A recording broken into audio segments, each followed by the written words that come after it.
Welcome everyone. I just grab a laser pointer. Okay. Welcome everyone. My name is Adam Zsarnócai. I'm a postdoctoral researcher at the SimCenter. And in the next about 30 minutes, I will introduce you to our vision of damage and loss assessment and how we apply that using PELICUN. And then we hope that in the 20 minutes that follows, we will be able to have a lively Q&A with you. Please, Tracy already mentioned, submit your questions through the chat. She will triage them, and then we will try to answer them to the best of our abilities. So let me start. First, I would like to start from a little bit further away, step back. You saw in the previous 2 days that the SimCenter and we all are developing open source tools for you to facilitate your research and help you create complex simulation workflows from individual building level all the way up to a regional level that is demonstrated by these test beds that you've seen, particularly Atlantic City in Tracy's presentation yesterday. One of the big advantages of what we are doing is that we are developing these workflows to be extensible and modular. So depending on your research needs, you can pick the modules that you would like to use and then assemble a workflow that suits your research needs, and then effortlessly bring it to a supercomputer, design safe in particular, and run it there. And that gives you the possibility to run expensive computational fluid dynamics simulations on buildings and then potentially do loss assessment, damage assessment there. And this is what I'm going to talk about today, the damage and loss assessment part of the workflow and how we bring the same extensible and modular approach to that area using PELICUN. I will limit the scope of this presentation to wind hazards mostly. So although we come, or I come at least, from an earthquake engineering background, I try to expand PELICUN and the damage and loss assessment approach we have to different types of hazards, as you will see. And I will focus on how it applies to wind engineering and what opportunities do I see for bringing the current level of analysis to something higher and potentially achieving a tool that has capabilities to run performance-based wind engineering in the near future. Tracy has shown that we've done this level 1 type of analysis in the Atlantic City Testbed, and we use the tool called PELICUN for that. And then we will use the same tool to bring it to a higher level. And I'm gonna show you now how we can use one tool to do different types of analysis at a regional scale. So first, let me talk about what we aspire PELICUN to be. What does PELICUN offer to the community? When we think about damage and loss assessment tools, we like to think in a 3-dimensional space that you can see here. We think about different types of hazards, different types of assets, such as buildings, bridges, infrastructure, and then different types of resolution, such as going from the building level all the way to the component level. And with PELICUN, we would like to create a unifying framework so that you don't need to use different tools for the different parts of this space, but we would have an open source tool that provides you multi-hazard and multi-fidelity modeling that can handle different types of assets within the same framework. This is different from what is currently available in the earthquake world and also in the wind engineering domain.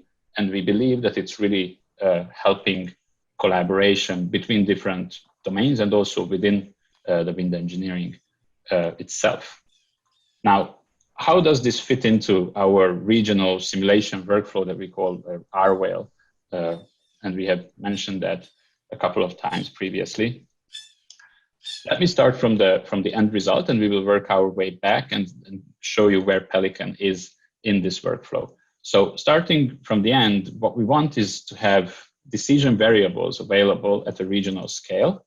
These decision variables are something like the expected repair cost or repair time or the injuries in buildings.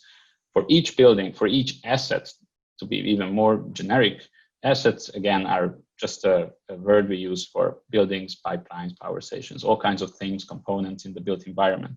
So for each of these, we would like to have these decision variables available to help us understand the consequences of a particular event. Now, this is not enough in itself. We also need to know other pieces of information about these assets that are not directly caused or consequences of the earthquake, but more like descriptive features, such as if you are thinking about residential buildings, the number of stories that they have, the type of material they're made of, or even the socioeconomic background of the inhabitants. These pieces of data are often not available in a single database. So one thing that we do is that we have the publicly available asset information, and then we have a so-called exposure model that is also referred to here in Tracy's steps, the asset description, where we process this information and enhance it. We try to fill in the gaps to have an asset information model that is very similar to a building information model, or BIM, that you must have heard of before. So have this asset information model available for every asset in our analysis. Once we have that, and if we have the decision variables, we are good to go and discuss decision making or policy making and recovery simulation. Now, how do we get to the decision variables? For that, we need to understand the hazard or different scenarios of a particular type of event, say hurricanes in Atlantic City. And to do that, we usually have an understanding of the sources of the hazard, and then we have a hazard model like I've shown here, and it's also here in the more high-level overview. So we have that hazard model, and that hazard model produces us intensity measures that describe the intensity of the hazard at various places in our region. This is just an example of that. This is a storm surge description in Atlantic City. So once we have that, for each asset, we have some understanding of its characteristics through the asset information model, and we have an understanding of the intensity of the particular scenario at that location.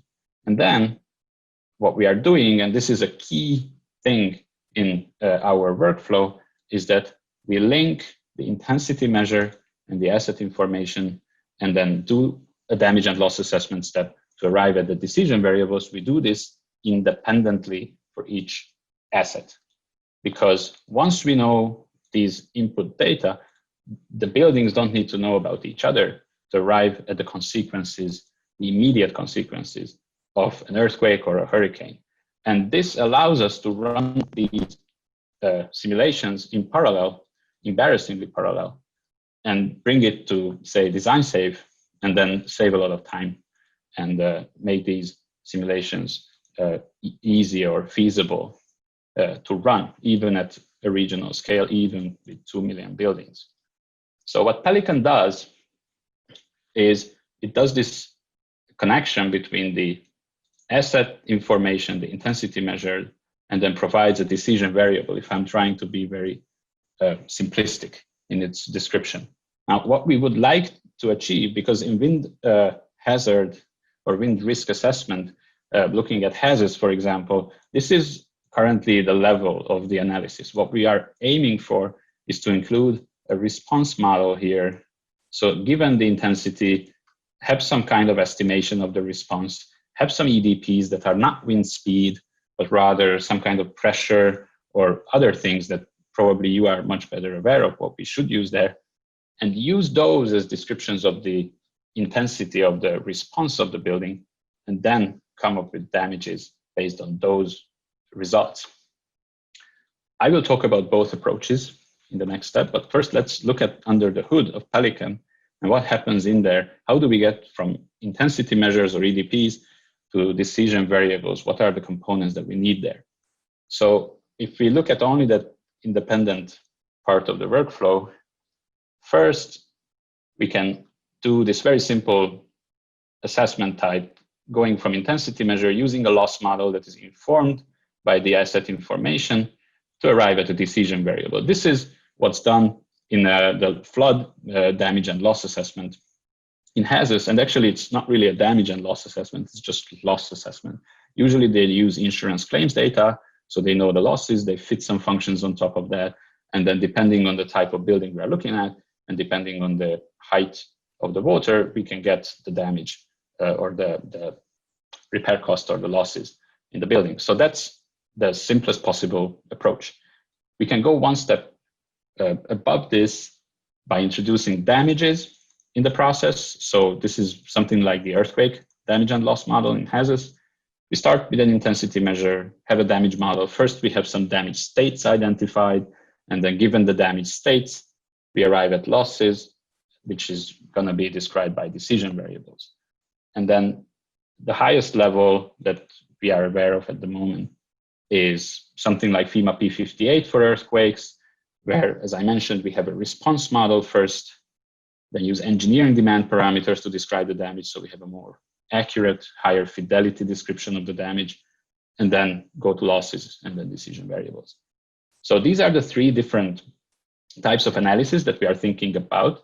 And what's an advantage of PELICUN is, as I mentioned, it's unifying these three. So you can choose which one you want to use, but you don't need to switch tools if you want to use a different one, which means that when you are running a regional assessment, you can use PELICUN and you can choose the level of fidelity you want to use for each particular building. So if you have a tall building, for example, in Atlantic City, you can choose to use response estimation and the high fidelity model there, while the buildings that are shorter and larger in number, you can still keep using the simplified model for the sake of efficiency, or maybe you just believe that that's sufficient for your research purposes. So this multi-fidelity analysis is a big advantage of this approach in our understanding. Now, what is PELICUN? I told you what it can do, how it fits in the workflow, but what is really this? What does this acronym mean, and what do we produce here? So I already told you it's an acronym, so it's probabilistic estimation of losses, injuries, and community resilience under natural disasters. That's what it stands for. And when we write it with all caps, we mean a conceptual framework for damage and loss assessment. So at that point, it's not really a tool, it's more like a theoretical logic behind damage and loss assessment. And we have a flowchart for that. And there's a paper I'm going to reference at the end of the presentation. If you are interested, I encourage you to read it, to learn more about this part of PELICUN. The other PELICUN with small letters is an open source Python library that's the implementation of this conceptual framework. When I say Python library, those of you who might not be familiar with Python might not know what that means. So here is an explanation of that. A library is something like a set of components or building blocks. In case of damage and loss assessment, we can think about those as like fragility models or loss functions or population distributions. And then you can pick the ones that you like. So that's the modular fashion that I mentioned at the beginning of the presentation. You can pick the ones you like and then put together an application that will fit your research needs, that's still using PELICUN, using this conceptual framework that I mentioned in the previous slide. Once you put that together, you can use it in the workflow that we have, either at a regional scale or at the individual building level. It's up to you how you use it and what kind of applications you put together. You are not all alone in this. We already have some predefined methods that are implemented in this framework. And those are the existing capabilities that are there. So once you download PELICUN, you can already use this to run certain types of assessments. That's what I'm going to talk about next. When we started developing this about 2 years ago, we started with FEMA P58 because starting from a higher fidelity, it's much easier to go down and increase the efficiency by simplifying certain things. So we started with P58. That's an earthquake-focused methodology that is only for buildings, and it provides a high fidelity approach. As I mentioned, we have all the damage and loss data related to P58 included in PELICUN. So we have fragility curves, consequence functions, all of that comes with PELICUN. If you want to do a FEMA P58 style assessment, you can run it just by describing the building and then see the results. That's how it started. Then we expanded in that space that I mentioned earlier. So first, we introduced different levels of resolution or fidelity by going to the HAZUS earthquake assessment approach for buildings. And that is a building level approach, so it's a bit different, much faster, much less computationally intensive. So that's how we first expanded in fidelity. Then we went to wind hazards and introduced the HAZUS wind damage and loss assessment approach. And then we also included different assets by introducing pipelines, which is very different in terms of the description of the assets than buildings. So that's where we are at the moment. And then I would like to emphasize that for all of these, we provide the supporting data. So if you want to do HAZUS style wind damage and loss assessment right now, you can download PELICUN. You have more than 3,000 or 4,000 different fragility functions there for wooden houses, and you can run the analysis right now without providing any extra data besides the type of the house that you want to look at. The reason I'm talking to you now and why we have this extra 20 minutes at the end of the presentation for questions and answers is that we would like to expand this even further this year. And we would like to include water types of hazards, including storm surge in particular. And we would like to improve this part as well, but that's not really interesting for you. And then wind hazards, we would like to bring them up to a higher level in resolution and in fidelity. And I think there are a lot of opportunities there for us to work with you and to learn from you how you would like to do these assessments, and based on your experience with experimental testing and also virtual experiments and numerical analysis, what are the typical EDPs and how you would describe damage and how we can help you the most to do your research.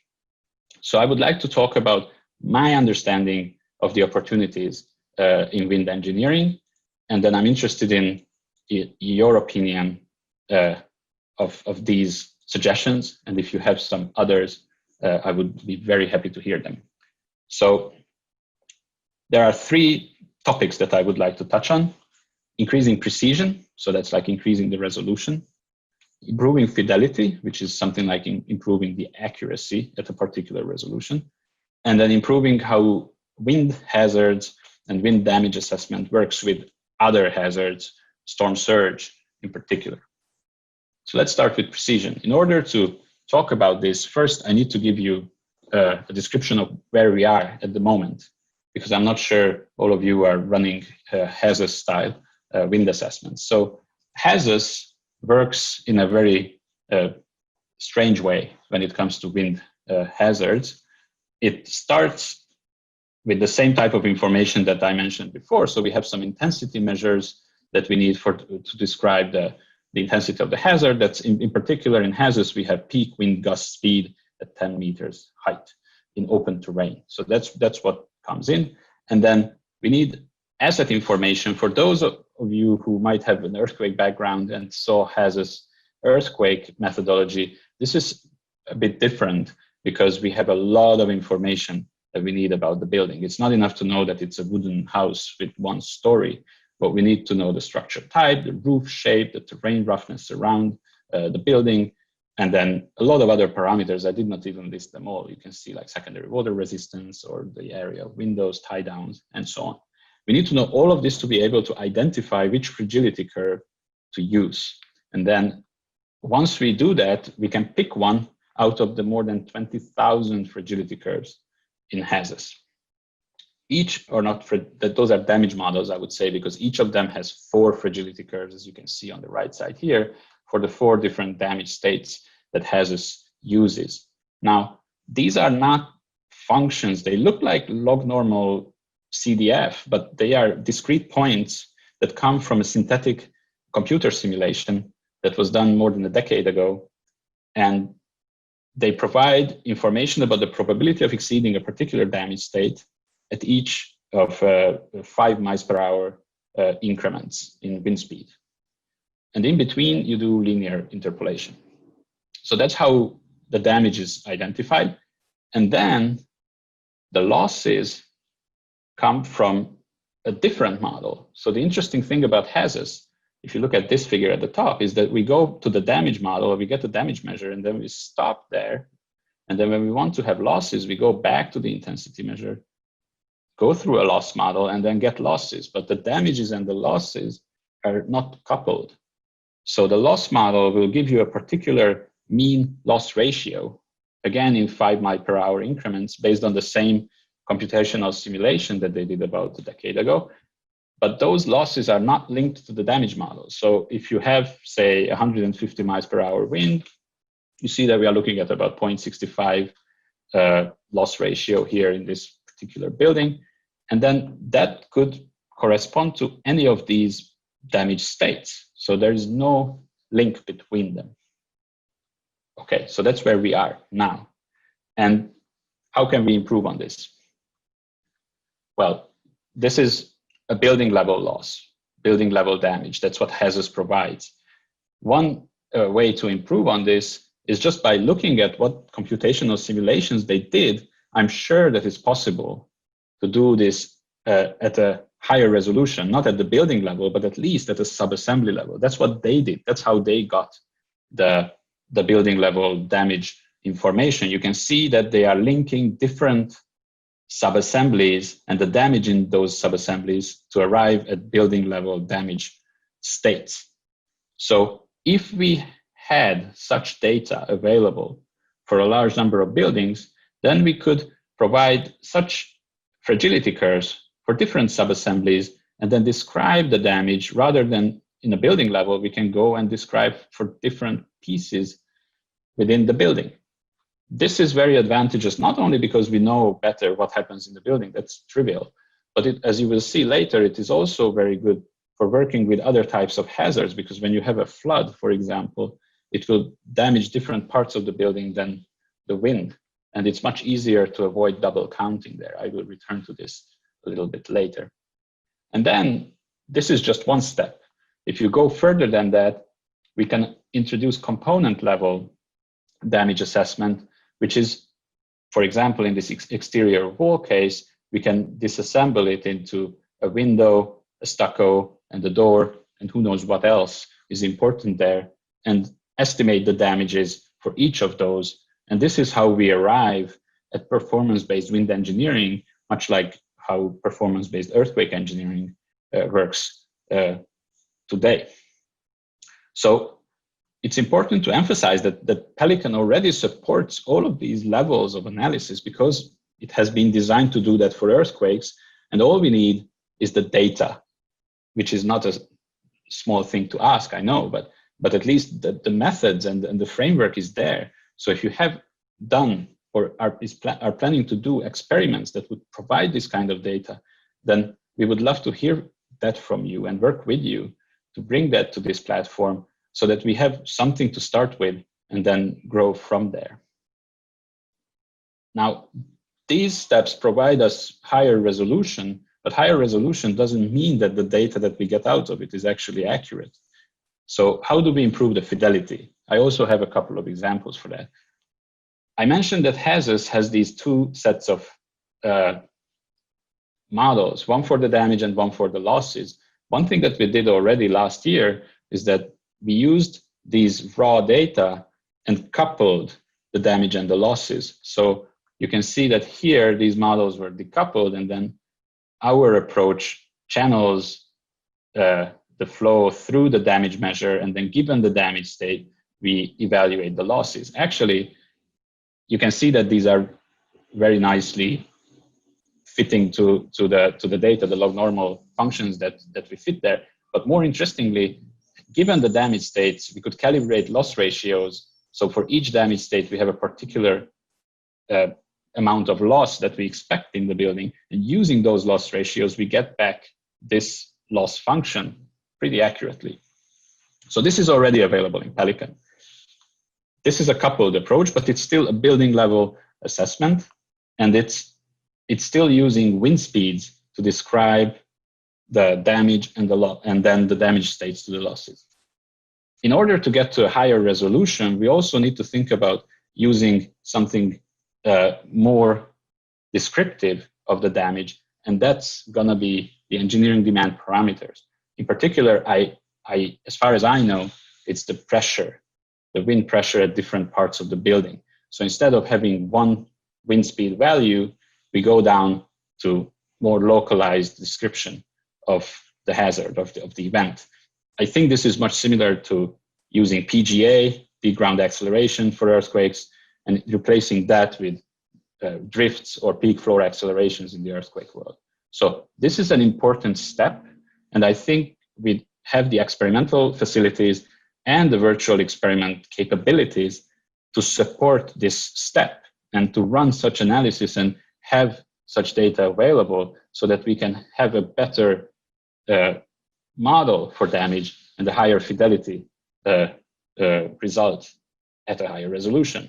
And then finally, the next step, this is something Tracy is working on, she mentioned it yesterday, is to go beyond just using the simplistic damage models and fragility functions, and then connecting the different components within the building and allowing them to influence each other by having first a very detailed description of what is in the building and how they are interacting with each other. So that would be the highest level I can see at the moment. All right, so we've seen precision, we've seen fidelity. The last step is how to improve the combination with other hazards. Again, the baseline is HAZUS. So what HAZUS does is you calculate wind losses and storm surge losses independently. And then the challenge is how to make sure that you are not double counting damage. Let's say you have 60% loss in wind and you have 80% loss from flooding. So what is your loss from the two? It's definitely not 140%. And what they do, since their loss calculation is based on subassembly level computer simulations, they can disassemble these losses into each subassembly, disaggregate them. And at that level, they can easily see how they are interacting with each other and then come up with such tables for each building configuration where you look up your wind-only loss, you look up your flood-only loss, and then see what it translates to when the two things are acting together. Now, this is quite rigid. And whenever you introduce a new building type or you want to introduce something custom, this is not possible to adjust to it. So what we suggest is that going to the subassembly level, so having everything available at this level rather than at the building level, would make it much easier and much more flexible to directly couple the wind hazard and its consequences and the storm surge or flooding and its consequences. And also another important hazard is rain. If I know that the building roof cover is damaged, or I know that the windows are broken, it's much easier to anticipate rain losses due to rain, to the components, to the contents of the building. But if I only know a building level loss, it's very difficult to make accurate assumptions about how that will influence rain damage. So I believe we can go beyond this once we take a step to subassembly level analysis. So I hope this shows you how close we are to improving what is available in HAZUS. And another last piece of information I would like to share with you is that most of this will be available by the end of 2020. Most of the framework, I mean, of course, the data is something we would like to get to by working with you. But Frank has shown you the VUQ application just an hour ago or so. And that application already provides you the capability to run a particular wind event and see how it affects a structure in terms of the response. So you can get, say, the pressure at different places in the structure. This will be complemented with the PELICUN-based damage and loss assessment in the performance-based engineering application. This is an application that supports earthquake-related calculations at the moment, but it will support wind events by the end of 2020. So you don't need to run regional simulations to make this useful for your research. You can run a single building or even other, like communication towers or any kind of asset that you have a good model for, so that you can estimate the responses, and then use PELICUN to calibrate fragility and consequence functions, so that those could be used later, even at a regional analysis. And with that, I have a slide with different resources. So I think these slides will be shared with you. I encourage you to check them out if you have time. And I thank you for your attention. All right, thanks, Adam. So as Adam suggested, we had allowed a little bit more time in this presentation to open the door for some discussion about the types of capabilities that one would like to see, that you would like to see in a tool like PELICUN to move us toward this ability to do these performance-based assessments of wind effects on structures. And so we'd open the chat now to conversation. What kind of capabilities would you like to see? Or as we build out the level of fidelity within the various modules that define this workflow, where do you think our most immediate effort should focus? Or possible ways that your work might be able to contribute to those advancements? So we'll kind of pause there and let people reflect and possibly share.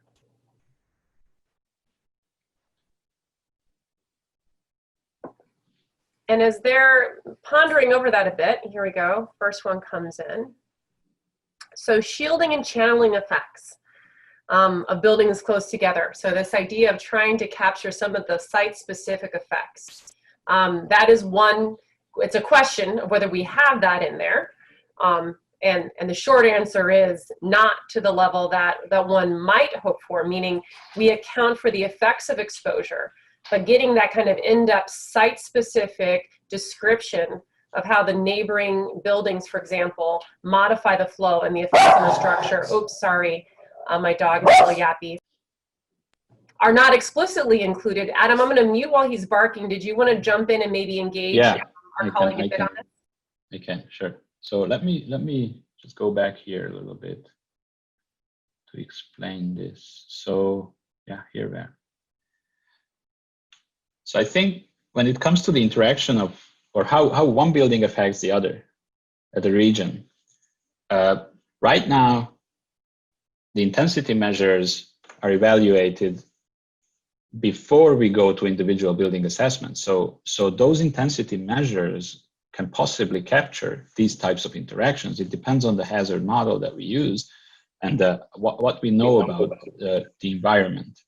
So if we know everything about the buildings and how the geometry in 3D, and let's say we have the computational capacity to run a CFD for the entire city, we can use that. And then our intensity measures suddenly become the pressures, and we don't need to do this step.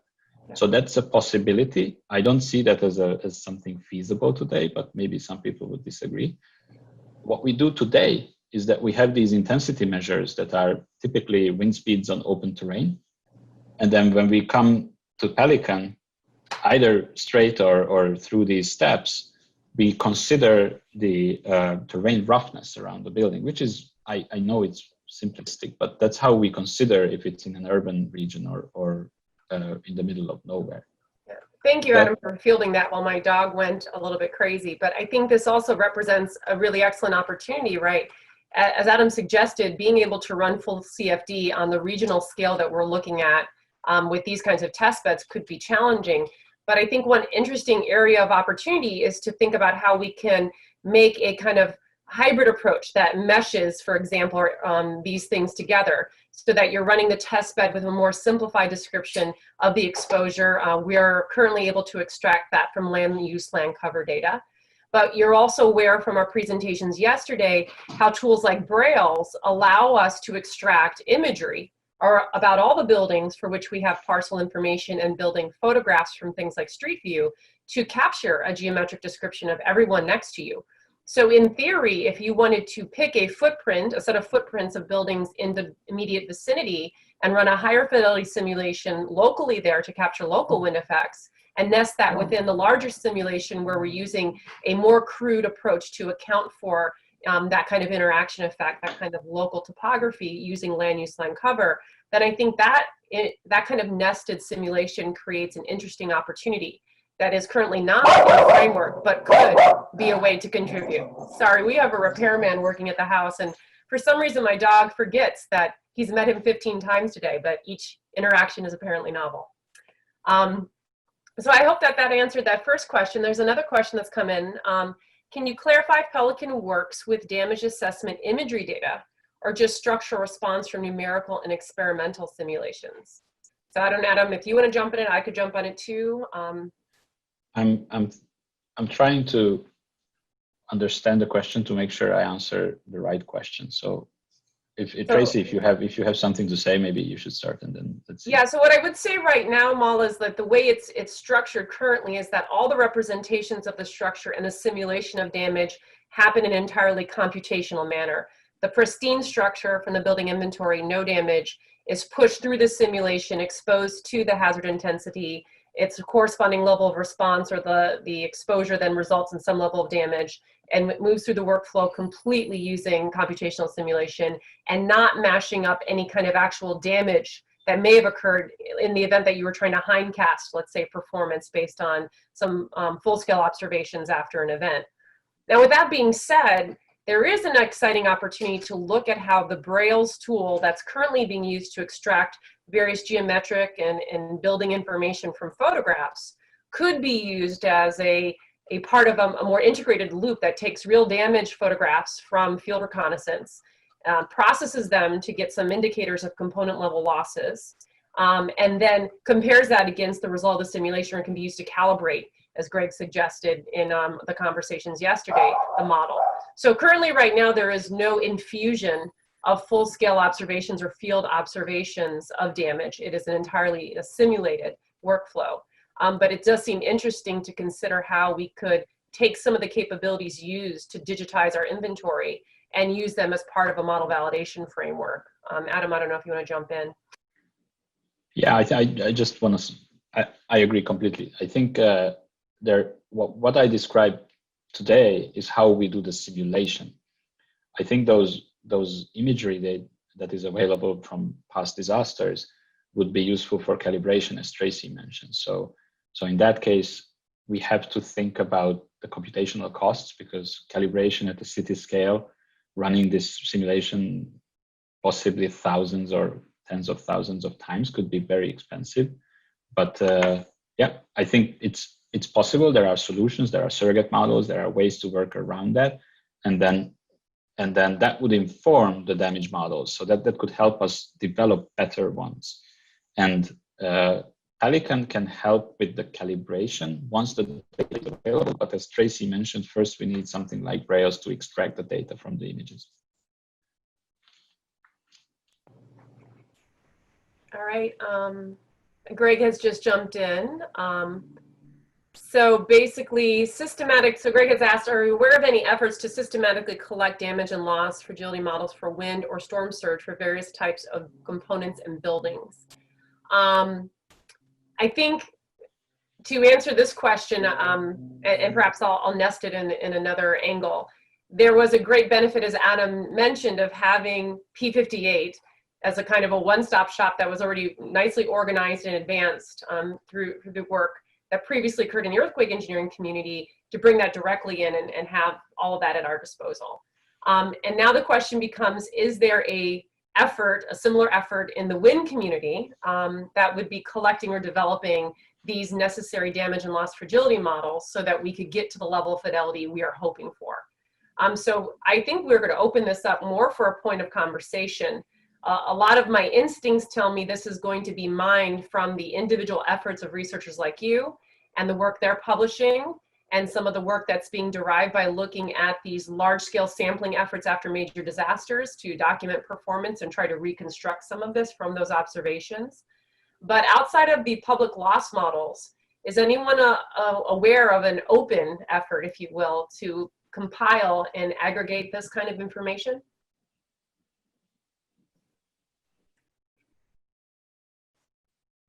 And I will pause and allow some pondering of that. But I think the word being systematic there. I mean, I can say for our part in STEER, a lot of what we're trying to do is through having standards on the way that we are assessing component level losses, we're able to generate data that could be used for that purpose. One of the downsides of our STEER approach, even though we systematically sample after the events, is you're dependent on the occurrence of these events and having the chance to sample or collect enough data to statistically, capture performance over a large range of intensities and different typologies with various underlying vulnerabilities. And it just turns out you need a lot of data to do that well. I think the Harvey data collection was probably the most ambitious in this regard, in that it worked along the gradient of hazard intensity and therefore could start to try to reconstruct this from a singular event. But we are still probably a ways away from having enough data to do a good job of this, at least through the hurricanes we've seen to date. I'm gonna let Greg's question float there because I think it's notable, and we welcome in the chat any continued engagement on that. Another question, Amal asks, can users define the wind field of interest, including bringing in things like tornadoes and downbursts? So this is an area we had not officially ventured into. We started by taking the hurricane testbed, as its name suggests, and bringing that type of, of wind field, if you will, into the simulation. The framework itself, in theory, would not have a problem accommodating other types of hazards or other types of, wind events like a downburst or tornado. Interestingly, those are also probably more extensible to a more efficient simulation as they're more localized. Part of the reason we have these nice big hurricane testbed is the spatial extent of that wind field and allowing us to do 80,000, 100,000 or more buildings to show that scalability. But I think it is interesting to consider how we could pick a much more compact path and use this to examine these more localized wind events. Adam, what's your reaction to thinking about extending this to other wind classes that are a little more concentrated? I would use, again, this figure that I have here to show that whenever you are talking about a different hazard, that comes here. So before the actual damage and loss assessment, if you have a hazard model for that hurricane or downburst and you can provide intensity measures, then we can accommodate that, because as far as PELICUN is concerned, it needs some description of the intensity and then use the damage models to arrive at the damage and loss. So it's very generic. So it depends on if you have damage models, I mean the parameters for those models, or you have some kind of experimental data so that we can work on calibrating models to that. And I'm pretty sure you have it. I mean, there are so many experiments done. There are so many labs. It's just connecting the dots and connecting the people and then doing these calibrations. And we are happy to help you with that. Or I speak for myself. I am very happy to help you with that. And I think this raises a very important point, right? The whole idea of lifting up these test beds is to create, like I called it yesterday, the computational scaffolding that you could use to bring in what you want to study, right?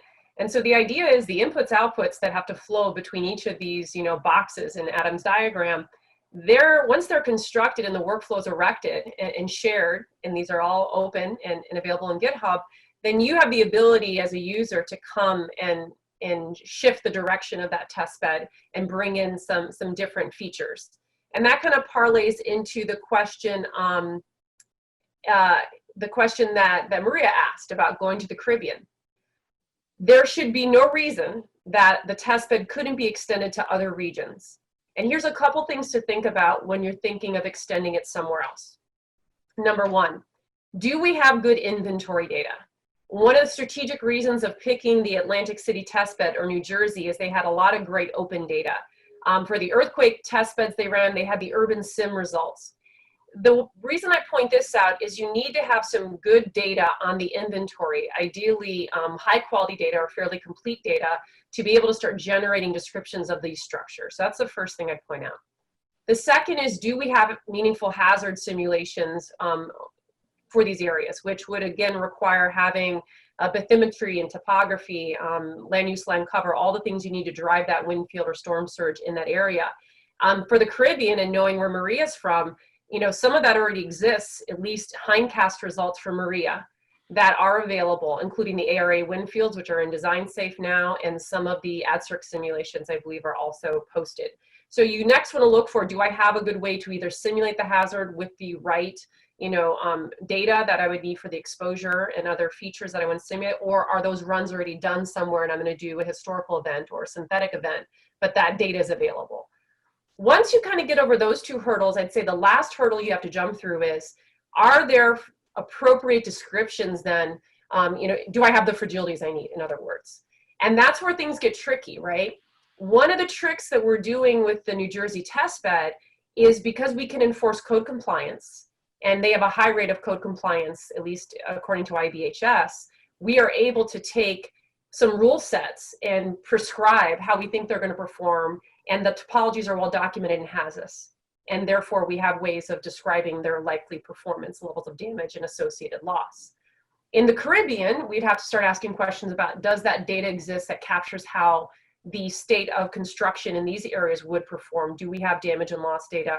Do we think there's a high level of compliance? And I know, Maria, we struggled with that in the Caribbean consistently, because now all of a sudden you might have to propagate some different levels of uncertainty through that simulation, knowing that all the buildings may not be to a set code or may not perform in a prescriptive way because they're not complying with some minimum standard. Right, we agree with each other, and the typologies are dramatically different. It's not to say it's not doable, but a different set of assumptions, and even more importantly, decisions about uncertainty propagation would be necessary. But I think that's the cool part, is that once, again, the scaffolding's there, you can go do this kind of work, and as a researcher, show some real expertise in how you would model a unique environment. And as Maria is saying, one that has a multi-hazard, you know, so that makes it really exciting.